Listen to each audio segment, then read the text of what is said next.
নমস্কার বন্ধুরা, তথ্যমিত্র ইউটিউব চ্যানেলের পক্ষ থেকে তোমাদের সবাইকে স্বাগত। আজকে এই ভিডিওতে আমরা আলোচনা করব ত্রিপুরার আরও একটি অত্যন্ত গুরুত্বপূর্ণ চাকরির খবর সম্পর্কে, এবং যেটি হচ্ছে ত্রিপুরাতে পুলিশ কনস্টেবল নিয়োগ 2026 সম্পর্কে। অর্থাৎ ত্রিপুরাতে রাজ্য জুড়ে কনস্টেবল পোস্টে নিয়োগ করা হবে এবং তোমরা ছেলেরা মেয়েরা সবাই অ্যাপ্লিকেশান করতে পারবে এবং টোটাল ভ্যাকেন্সি রয়েছে 916টি। অর্থাৎ এত সংখ্যক শূন্যপদে ত্রিপুরায় ছেলেমেয়েরা চাকরি পাবে কনস্টেবল পোস্টে, এবং সেই সংক্রান্ত নতুন আপডেট চলে এলো, সেই সম্পর্কে আলোচনা করব। কিভাবে নিয়োগ করা হবে, তোমাদের শিক্ষাগত যোগ্যতা কী লাগবে, হাইট থেকে শুরু করে ফিজিক্যাল টেস্ট যাবতীয় তথ্য সম্পর্কে আলোচনা করব। সম্পূর্ণভাবে ভিডিওটি দেখতে থাকো। তো দেখো, ত্রিপুরাতে পুলিশে 916 কনস্টেবল যে নিয়োগ প্রক্রিয়া সেটা কিন্তু শুরু করে দিয়েছে ত্রিপুরা সরকার। দেখো এখানে কি বলা হচ্ছে, এখানে বলা হচ্ছে রাজ্যে ফের বড়সড় নিয়োগের পথে সরকার।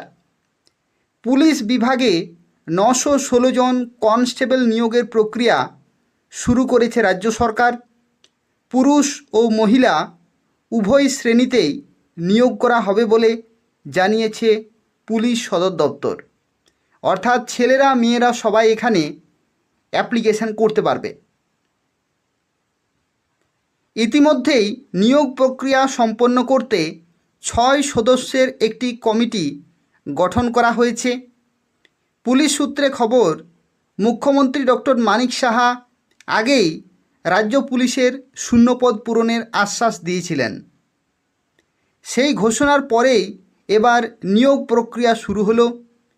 টিএসআর প্রথম ব্যাটালিয়নের কমান্ড্যান্ট মিহির লাল দাসকে কমিটির চেয়ারম্যান করা হয়েছে।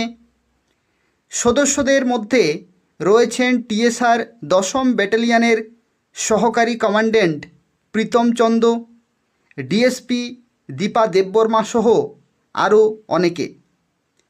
এছাড়া এসসি ওয়েলফেয়ার, এসটি ওয়েলফেয়ার ও সৈনিক ওয়েলফেয়ার দপ্তরের প্রতিনিধিরাও কমিটিতে থাকবেন। পুলিশ সদর দপ্তর সূত্রে জানা গিয়েছে, খুব শিগগিরই আনুষ্ঠানিকভাবে বিজ্ঞপ্তি প্রকাশ করা হবে। অর্থাৎ যে অফিসিয়াল নোটিফিকেশন সেটা কিন্তু খুব শীঘ্রই প্রকাশ করা হবে। এরপর শুরু হবে আবেদন গ্রহণ, অর্থাৎ তোমাদের ফর্ম ফিল আপ শুরু হবে আর কিছুদিনের মধ্যেই, ও শারীরিক পরীক্ষা প্রস্তুতিও কিন্তু তোমাদের শুরু হবে। দীর্ঘদিন ধরে রাজ্যের বিভিন্ন থানায় কনস্টেবলের ঘাটতি রয়েছে। অর্থাৎ ত্রিপুরাতে বিভিন্ন থানাতে কনস্টেবলের কিন্তু অভাব রয়েছে, এবং সেই কারণে বহু ক্ষেত্রে টিএসআর ও এসপিও জওয়ানদের দিয়েই কিন্তু থানার কাজ সামলাতে হচ্ছে। নতুন নিয়োগ হলে এই সমস্যা অনেকটাই মিটবে বলে মনে করা হচ্ছে। এদিকে রাজ্য পুলিশের স্পেশাল এক্সিকিউটিভ পদে আগের বিজ্ঞপ্তি বাতিল করে আবারও নতুন নিয়োগ প্রক্রিয়া শুরু হয়েছে। অর্থাৎ স্পেশাল এক্সিকিউটিভের ফর্ম ফিল আপ কিন্তু চলছে।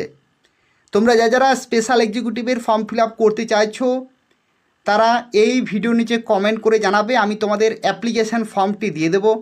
সেই অ্যাপ্লিকেশান ফর্মটি ফিল আপ করে ডকুমেন্টগুলো অ্যাটাচ করে তোমাদের নিজের থানাতে গিয়ে জমা করে আসতে হবে। দেখো, তারপরে বলা হচ্ছে থানাগুলিতে প্রার্থীদের আবেদন জমা রাখা হচ্ছে। অর্থাৎ এটা হচ্ছে স্পেশাল এক্সিকিউটিভ সংক্রান্ত। প্রাথমিকভাবে প্রার্থী বাছাইয়ের কাজ চলছে থানাগুলিতে। তবে 2022 সালের মতো এবারেও নিয়োগ প্রক্রিয়া বাতিল হয় কি না তা নিয়ে কিন্তু সন্দিহান বেকাররা। এই পদে নিয়োগের জন্য মাসে 13,000 টাকা সাম্মানিক ঠিক করা হয়েছে। আর পুলিশ কনস্টেবল এবং স্পেশাল এক্সিকিউটিভ নিয়োগ হলে রাজ্যের থানাগুলিতে পুলিশ সংকট কিন্তু অনেকটাই কমবে। অর্থাৎ দেখো, এখানে দুটি চাকরি সংক্রান্ত এখানে খবর দেয়া হয়েছে। একটা হচ্ছে ত্রিপুরা পুলিশে কনস্টেবল, ঠিক আছে। একটা এখানে বলা হচ্ছে যে ত্রিপুরা পুলিশে যে কনস্টেবল পোস্ট, কনস্টেবল সেই কনস্টেবলের বিজ্ঞপ্তি কিন্তু আসতে চলেছে খুব শীঘ্রই, অর্থাৎ আর কিছু দিনের মধ্যেই তোমরা অফিসিয়াল নোটিফিকেশান পেয়ে যাবে। অর্থাৎ যেদিন নোটিফিকেশান প্রকাশিত হবে আমি এই চ্যানেলের মাধ্যমে তোমাদের জানিয়ে দেব। তো সেক্ষেত্রে তোমরা এই চ্যানেলটি নিয়মিত ফলো করতে থাকো। এই যে তথ্যমিত্র চ্যানেলটি তোমরা দেখছো, এই চ্যানেলটি তোমরা নিয়মিত ফলো করতে থাকো, এখান থেকে প্রত্যেকটি খবর সময় মতো পেয়ে যাবে। ঠিক আছে, ত্রিপুরা পুলিশে কনস্টেবলের বিজ্ঞপ্তি আসতে চলেছে, তারপরে তোমরা অনলাইনে ফর্ম ফিল আপ করতে পারবে, আমি তোমাদের ফর্ম ফিল আপ করে দেবো।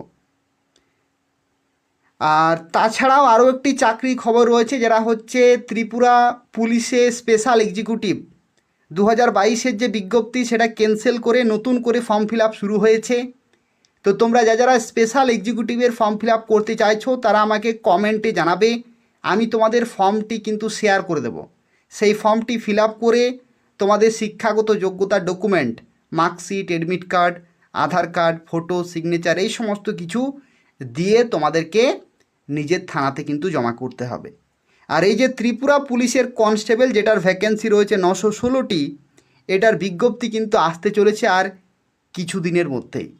তো সেক্ষেত্রে তোমরা খুব ভালোভাবে কিন্তু প্রিপারেশন চালিয়ে যাও, কারণ বিজ্ঞপ্তি আসবে তারপরে তুমি প্রিপারেশন শুরু করবে, এটা কিন্তু ভুল হয়ে যাবে, অনেক দেরি হয়ে যাবে। তোমাদেরকে আজ থেকেই কিন্তু প্রিপারেশন শুরু করতে হবে, যাতে যখনই তোমাদের ফর্ম ফিল আপ হবে, যখনই তোমাদের পরীক্ষা হবে, তোমরা কিন্তু খুব ভালো নম্বর নিয়ে যাতে পরীক্ষায় পাস করতে পারো, তার জন্য কিন্তু এখন থেকে তোমাদেরকে প্রিপারেশন শুরু করতে হবে। তো চলো দেখা যাক, এই যে ত্রিপুরা পুলিশে কনস্টেবল নতুন নিয়োগ শুরু হতে চলেছে, এই নিয়োগের ক্ষেত্রে শিক্ষাগত যোগ্যতা, বয়সের লিমিট, তারপরে সিলেকশন প্রসেস কী রকমের রয়েছে সেই সম্পর্কের উপর আমরা আলোচনা করব। তো দেখো, এরপরে আলোচনা করব তোমরা যারা ত্রিপুরা পুলিশ কনস্টেবলের জন্য অ্যাপ্লাই করবে, তোমাদের সিলেকশন প্রসেস কী রকমের থাকবে, পরীক্ষার সিলেবাস কি থাকবে, তোমরা কিভাবে প্রস্তুতি নেবে, সেই সমস্ত তথ্য সম্পর্কে আলোচনা করব। তো দেখো, শুরুতেই জানিয়ে রাখি, এই যে ত্রিপুরা পুলিশ কনস্টেবল এটা হচ্ছে ত্রিপুরা সরকারের গ্রুপ সি চাকরি। এবং তোমরা বেতন কত পাবে? বেতন পাবে তোমরা ত্রিপুরা সরকারি যে পে ম্যাট্রিক্স রয়েছে, সেই পে ম্যাট্রিক্সে তোমরা লেভেল 6-এর কিন্তু বেতন পাবে। লেভেল 6-এর বেতন খুব ভালো মানের বেতন তোমরা কিন্তু পাবে। তার সাথে সাথে তোমরা সরকারি কর্মচারীদের আরও যে সমস্ত সুযোগ সুবিধা থাকে, ডিএ, এইচআরএ, ঘর ভাড়া থেকে শুরু করে বেতন, আরও মেডিকেলের যে বেনিফিট রয়েছে, সেই সমস্ত সুবিধাগুলি তোমরা পাবে। দেখো, এখানে তোমাদের সিলেকশন প্রসেসের ক্ষেত্রে প্রথমেই তোমাদের হবে একটি লিখিত পরীক্ষা, যে পরীক্ষাটি হবে 85%-এর, আর ইন্টারভিউ হবে 15%-এর। অর্থাৎ টোটাল কত হচ্ছে? টোটাল হচ্ছে 100%। এই 100%-এর মধ্যে কে কত নম্বর পাচ্ছ তার উপরেই কিন্তু তোমার চাকরিটা ডিপেন্ড করছে। অর্থাৎ যে যত বেশি নম্বর পাবে তার চাকরি পাওয়ার চান্স তত বেশি। দেখো, এখানে বয়সের লিমিট তোমাদের থাকতে হবে 18 থেকে 24 বছরের মধ্যে। এটা কাদের জন্য? এটা জেনারেল ক্যাটাগরিতে। কিন্তু যদি তুমি এসসি এসটি হয়ে থাকো তাহলে তোমরা 5 বছরের ছাড় পাবে, অর্থাৎ 18 থেকে 29 বছর পর্যন্ত তোমরা অ্যাপ্লাই করতে পারবে। 18 থেকে 29 বছর পর্যন্ত এসসি এসটি ক্যাটাগরিতে। আর যদি তুমি জেনারেল হয়ে থাকো তাহলে 18 থেকে 24 বছর পর্যন্ত। এরপরে দেখো, যদি তুমি এসপিও হয়ে থাকো, এসপিও, তাহলে তোমাদের বয়স কিন্তু 18 থেকে 30-এর মধ্যে, 18 থেকে 30-এর মধ্যে। এরপর দেখো, তোমাদের শিক্ষাগত যোগ্যতা কি প্রয়োজন। তো দেখো, তোমাদের শিক্ষাগত যোগ্যতা, যদি তুমি জেনারেল ক্যাটাগরি হয়ে থাকো তাহলে তোমাকে মাধ্যমিক পাস হতে হবে। আর যদি তুমি এসসি এসটি হয়ে থাকো তাহলে ক্লাস 8 পাস হলেই চলবে। ঠিক আছে, জেনারেল ক্যাটাগরিতে মাধ্যমিক পাস। আর যদি তুমি এসসি অথবা এসটি হয়ে থাকো তাহলে 8 পাস শিক্ষাগত যোগ্যতা থাকলেই চলবে। এরপর দেখো তোমাদের হাইট কী রকমের প্রয়োজন। হাইট, তো দেখো হাইট তোমাদের লাগবে 5 ফুট 6 ইঞ্চি জেনারেল ক্যাটাগরিতে। আর ফর আদার্স এসটি ক্যাটাগরি তাদের ক্ষেত্রে 5 ফুট 5 ইঞ্চি হাইট কিন্তু লাগবে। চেস্টের ক্ষেত্রে দেখো কি বলা হচ্ছে।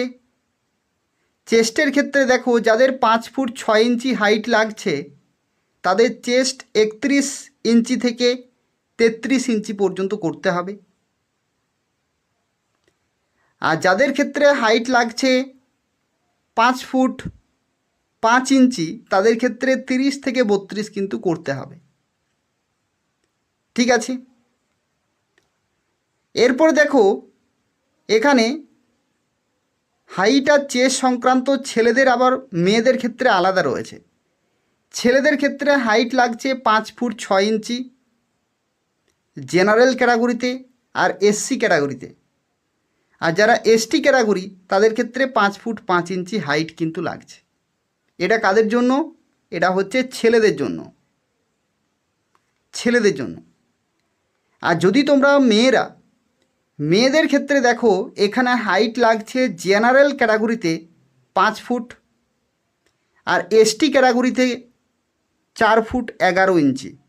ঠিক আছে, 4 ফুট 11 ইঞ্চি তোমাদের হাইট কিন্তু লাগছে। তো হাইটের ক্ষেত্রে আশা করি তোমাদের সবার রয়েছে, হাইটে কারোর কোনো সমস্যা হবে না। এরপর দেখো এখানে আরও একটি তথ্য যেটা হচ্ছে ডিজারেবলে বলা হয়েছে যে তোমাদেরকে বাংলা ভাষা অথবা কোকবরক ভাষা তোমাদের কিন্তু জানতেই হবে। বাংলা ভাষা অথবা কোকবরক ভাষা, এই যে কোনো একটি ভাষাতে তোমাদেরকে বলতে জানতে হবে, লিখতে জানতে হবে এবং পড়তে জানতে হবে। লেখা পড়া বলা এই তিনটি কিন্তু জানতে হবে, যে কোনো একটি ভাষা, বাংলা ভাষা অথবা কোকবরক ভাষা।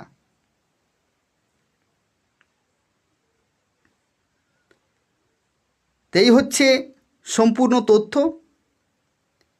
আর তার পাশাপাশি আরও একটি তথ্য তোমাদের দেখো এখানে বলে দিচ্ছি।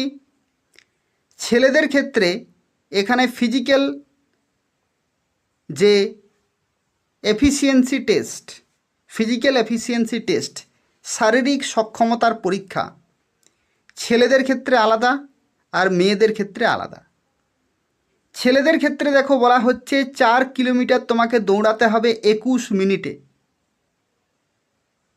আর লং জাম্প রয়েছে 14 ফিটের long jump, short put 7.26 KG ওজনের 18 ফিট, আর হাই জাম্প রয়েছে 4 ফিট, আর পুল আপস রয়েছে 5 পুল আপস অ্যাট 1 গো। দুবার তুমি চান্স পাবে, দুবারের মধ্যে একবারে তোমাকে করে দেখাতে হবে 5 পুল আপস। এটা ছেলেদের জন্য। ঠিক আছে, এরপর দেখো মেয়েদের ক্ষেত্রে কি বলা হচ্ছে। মেয়েদের ক্ষেত্রে 1.6 কিলোমিটার 9.5 মিনিটে, লং জাম্প রয়েছে 10.5 ফিট, শর্টপুট রয়েছে 4 কেজি 14.5 ফিট, হাই জাম্প রয়েছে 3.4 ফিট, আর হ্যাঙ্গিং বাই বার 30 সেকেন্ডের জন্য কিন্তু ঝুলে থাকতে হবে। তো এগুলো হচ্ছে শারীরিক সক্ষমতার পরীক্ষা, এগুলোতে কিন্তু তোমাদেরকে পাস হতে হবে। এগুলোতে কোনো নম্বর পাবে না, কিন্তু তোমাকে পাস হতে হবে। ঠিক আছে, এরপর দেখো তোমাদের পরীক্ষা সংক্রান্ত একটু বলে রাখি। তোমাদের লিখিত পরীক্ষা হবে 85 নম্বরের লিখিত পরীক্ষা। ঠিক আছে, লিখিত বা রিটিন টেস্ট, লিখিত পরীক্ষা হবে 85 নম্বরের। ঠিক আছে, আর তোমাদের ইন্টারভিউ হবে 15 নম্বরের। তাহলে কত হলো? 85 প্লাস 15 100 নম্বর। এই 100 নম্বরের মধ্যে যাদের বেশি নম্বর থাকবে তারাই কিন্তু চাকরি পেয়ে যাবে। কতজন চাকরি পাবে? 916 জন।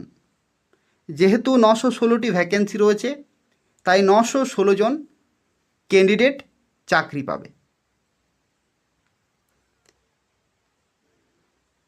ঠিক আছে, তো এই হচ্ছে সম্পূর্ণ তথ্য। তোমরা কিন্তু প্রিপারেশন শুরু করে দাও, কারণ প্রিপারেশন ভালোভাবে যদি তোমরা করতে চাও তাহলে এখন থেকে কিন্তু শুরু করতে হবে, যাতে যখনই পরীক্ষা হবে যাতে অনেক বেশি নম্বর পেয়ে চাকরি পেতে পারো, তার জন্য কিন্তু এখন থেকে রেডি থাকতে হবে। এই হচ্ছে তথ্য। আর অনেকেরই হয়তো প্রশ্ন হতে পারে যে কোন ভাষায় পরীক্ষা হবে। তো দেখো, বাংলা ভাষায় পরীক্ষা হবে, হিন্দি থাকবে, ইংলিশ থাকবে, কোকবরক থাকবে। ঠিক আছে, 4টা ভাষা থাকবে। এই 4টা ভাষা যে কোনো একটি ভাষাতে তুমি পরীক্ষা দিতে পারবে। এমসিকিউ টাইপের কোশ্চেন হবে, এমসিকিউ টাইপের কোশ্চেন হবে। তোমরা বই দোকানে যাবে, ঠিক আছে, বই দোকানে যাবে, বই দোকানে গিয়ে ত্রিপুরা পুলিশ কনস্টেবলের জন্য কিন্তু বই কিনে নেবে। যারা আজকে ভিডিওটি দেখছো তারা কাল পরশুর মধ্যেই কিন্তু বই কিনে নেবে বই দোকানে গিয়ে ত্রিপুরা পুলিশ কনস্টেবলের জন্য। বইয়ে যা কিছু রয়েছে সেই বইটা আগে কমপ্লিট করো। কমপ্লিট করার পরে তোমাদেরকে কি করতে হবে, প্রিভিয়াস ইয়ারের কোশ্চেন, অর্থাৎ আগের যে কনস্টেবলের পরীক্ষা হয়েছে সেই পরীক্ষাতে কি কি প্রশ্ন এসেছে, কোন কোন অধ্যায় থেকে এসেছে, সেই অধ্যায়গুলো তোমাদের বারবার কিন্তু প্র্যাকটিস করতে হবে। ঠিক আছে, যে যে ধরনের অঙ্ক এসেছে বা যে রকমের জিকে এসেছে সেগুলো কিন্তু খুব ভালোভাবে তোমাদের প্র্যাকটিস করতে হবে, যাতে কোনো অধ্যায় বাকি না থাকে। সেভাবেই কিন্তু তোমাদের রেডি থাকতে হবে। ঠিক আছে, তো এই হচ্ছে সম্পূর্ণ তথ্য। তোমাদের ফর্ম ফিল আপ কিন্তু খুব তাড়াতাড়ি শুরু হবে, খুব তাড়াতাড়ি বিজ্ঞপ্তি কিন্তু বেরোবে। তোমরা জানো যে বর্তমানে ফরেস্ট ডিপার্টমেন্টে ভ্যাকেন্সি বেরিয়েছে, ফরেস্ট ডিপার্টমেন্টে ফর্ম ফিল আপ কিন্তু চলছে। 31শে মে পর্যন্ত লাস্ট ডেট। ঠিক আছে, 31শে মে পর্যন্ত লাস্ট ডেট রয়েছে। তোমরা এখানেও মাধ্যমিক, উচ্চ মাধ্যমিক পাশে অ্যাপ্লাই করতে পারবে। যারা অ্যাপ্লাই করতে চাইছো তারা আমাকে হোয়াটসঅ্যাপে যোগাযোগ করবে, আমি তোমাদের ফর্ম ফিল আপ করে দেব। এটা হচ্ছে আমার হোয়াটসঅ্যাপ নম্বর 9679844941। এই নম্বরে তোমরা আমাকে হোয়াটসঅ্যাপে মেসেজ করবে, আমি তোমাদের ফর্ম ফিল আপ করে দেব। ফরেস্টার আর ফরেস্ট গার্ডের 31শে মে 2026 হচ্ছে লাস্ট ডেট। তো এটার তো বিজ্ঞপ্তি জারি হয়েছে, এটার ফর্ম ফিল আপ চলছে। আর তারপরে তোমাদের কিন্তু এই কনস্টেবলের বিজ্ঞপ্তি বেরোবে, তারপরে তোমরা ফর্ম ফিল আপ করতে পারবে। তো দেখো, ত্রিপুরাতে ভ্যাকেন্সি বেরোচ্ছে, নতুন নতুন ফর্ম ফিল আপ শুরু হচ্ছে। যা যা ফর্ম ফিল আপ শুরু হচ্ছে প্রত্যেকটিতে তোমরা কিন্তু ফর্ম ফিল আপ করবে। ঠিক আছে, যাতে যদি একটা চাকরি না পাও তাহলে অন্যটার যেন চান্স থাকে, সেভাবেই তোমাদের কিন্তু ফর্ম ফিল আপগুলো করে যেতে হবে। যারা ফর্ম ফিল আপ করাতে চাইছো তারা আমাকে হোয়াটসঅ্যাপে যোগাযোগ করবে 9679844941। এটা হচ্ছে তথ্যমিত্র চ্যানেলের অফিসিয়াল হোয়াটসঅ্যাপ নম্বর। আশা করি সমস্ত তথ্যগুলো বুঝতে পারলে। যদি কোনো জায়গায় বুঝতে অসুবিধা হয় তাহলে তোমরা এই ভিডিওর নিচে কমেন্ট করে জানাবে। তার পাশাপাশি তোমরা প্রত্যেকেই এই চ্যানেলটি সাবস্ক্রাইব করে রাখো।